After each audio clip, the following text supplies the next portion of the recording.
বাংলাদেশে মাঝে মাঝেই একটা ভয়ঙ্কর ঘটনা ঘটে যেখানে উত্তেজিত জনতা আইন নিজেদের হাতে তুলে নেয়। এই বিষয়টাকে বলা হয় গণপিটুনি বা মব জাস্টিস। আজ আমরা এই গভীর আর উদ্বেগজনক সংকটটা নিয়েই কথা বলব। পুরো বিষয়টা বুঝতে হলে আমাদের একটু পেছনে ফিরে যেতে হবে। চলুন একটা নির্দিষ্ট ঘটনা দিয়ে শুরু করা যাক। সময়টা ছিল ২০১৫ সালের ৮ই জুলাই। জায়গাটা বাংলাদেশের সিলেট। ওই দিন এমন একটা ঘটনা ঘটেছিল যা শুধু সিলেট না, পুরো বাংলাদেশকে নাড়িয়ে দিয়েছিল। আমরা কথা বলছি সামিউল আলম রাজনকে নিয়ে, একটা কিশোর যার ওপর হওয়ার নির্মম অত্যাচার, তার হত্যাকাণ্ড সবকিছুই ক্যামেরায় ধারণ করা হয়েছিল। আর ঠিক এই ঘটনাটাই আমাদের এই গণপিটুনির মতো ভয়ঙ্কর সমস্যাটা বুঝতে সাহায্য করবে। ভাবা যায়, রাজনের বয়স ছিল মাত্র ১৩ বছর। মাত্র ১৩। পরিবারের সাহায্যে সে সবজি বিক্রি করত। ঠিক এই বয়সের একটা বাচ্চা ছেলে হয়ে গেল এই ভয়ঙ্কর ঘটনার শিকার। ওর মৃত্যুর পর যখন ময়নাতদন্তের রিপোর্ট আসলো, তখন যে তথ্যটা বেরিয়ে এলো তা ছিল শিউরে ওঠার মতো। ওর ওই ছোট্ট শরীরে ৬৪টা আলাদা আঘাতের চিহ্ন পাওয়া গিয়েছিল।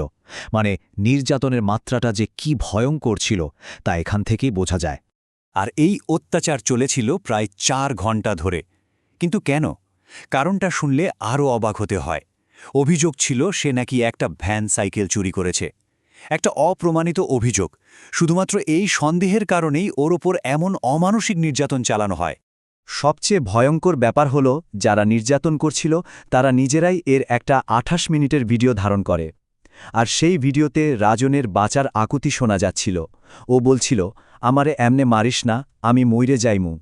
কিন্তু ওর এই আকুতিতে ওদের কিছুই যায় আসেনি।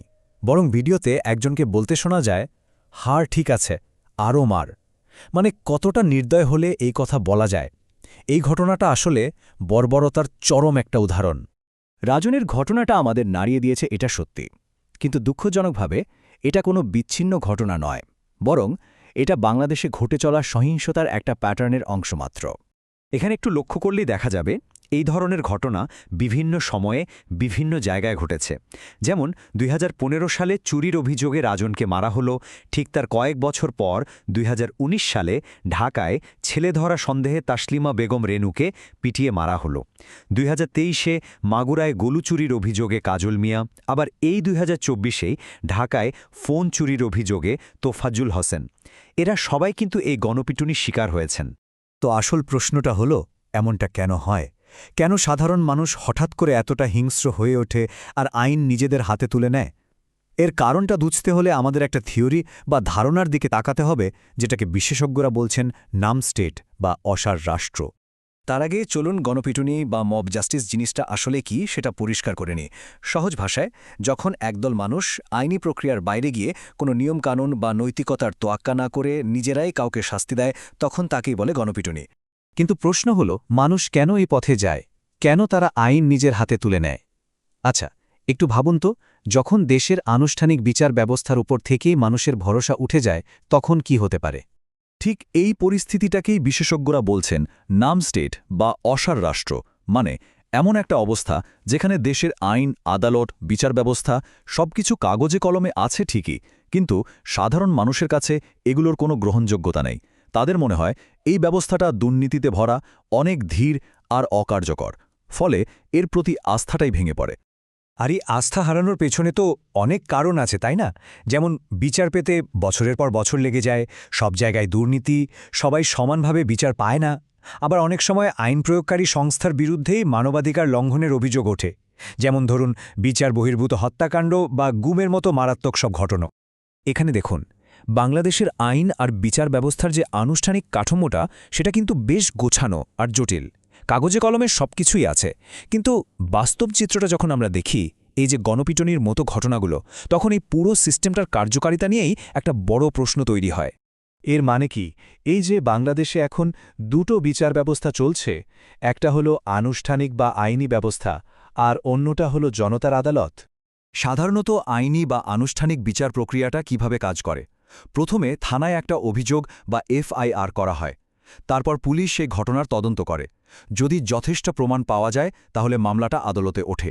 আর শেষে বিচারক দুই পক্ষের সব কথা শুনে একটা রায় দেন। এটাই হলো নিয়ম। এখন এই দুই ব্যবস্থার মধ্যে পার্থক্যটা দেখুন। আনুষ্ঠানিক প্রক্রিয়ায় একজন ব্যক্তি দোষী প্রমাণিত না হওয়া পর্যন্ত নির্দোষ। সবকিছু নির্ভর করে প্রমাণের উপর।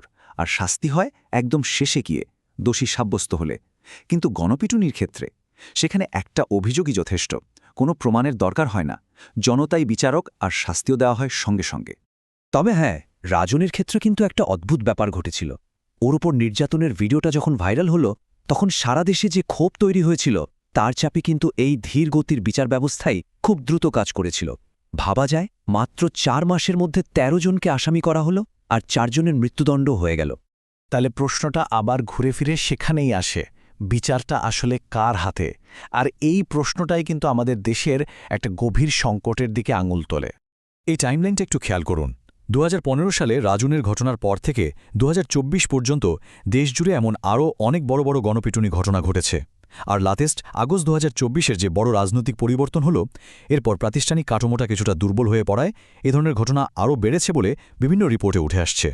আসলে 2024 সালের এই রাজনৈতিক পট পরিবর্তন এক ধরনের প্রাতিষ্ঠানিক শূন্যতা তৈরি করেছে। আর এর ফলে যে কারণগুলোর জন্য গণপিটুনির মতো ঘটনা ঘটে, সেই পরিস্থিতিগুলো যেন আরও খারাপ হয়েছে। বলা যায়, রাষ্ট্রের ওপর মানুষের আস্থা আরও কমে গেছে।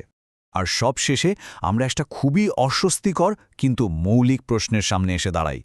যদি দেশের বিচার ব্যবস্থা সাধারণ মানুষকে ন্যায় বিচার দিতে না পারে, তাহলে সেই বিচারটা করবে কে?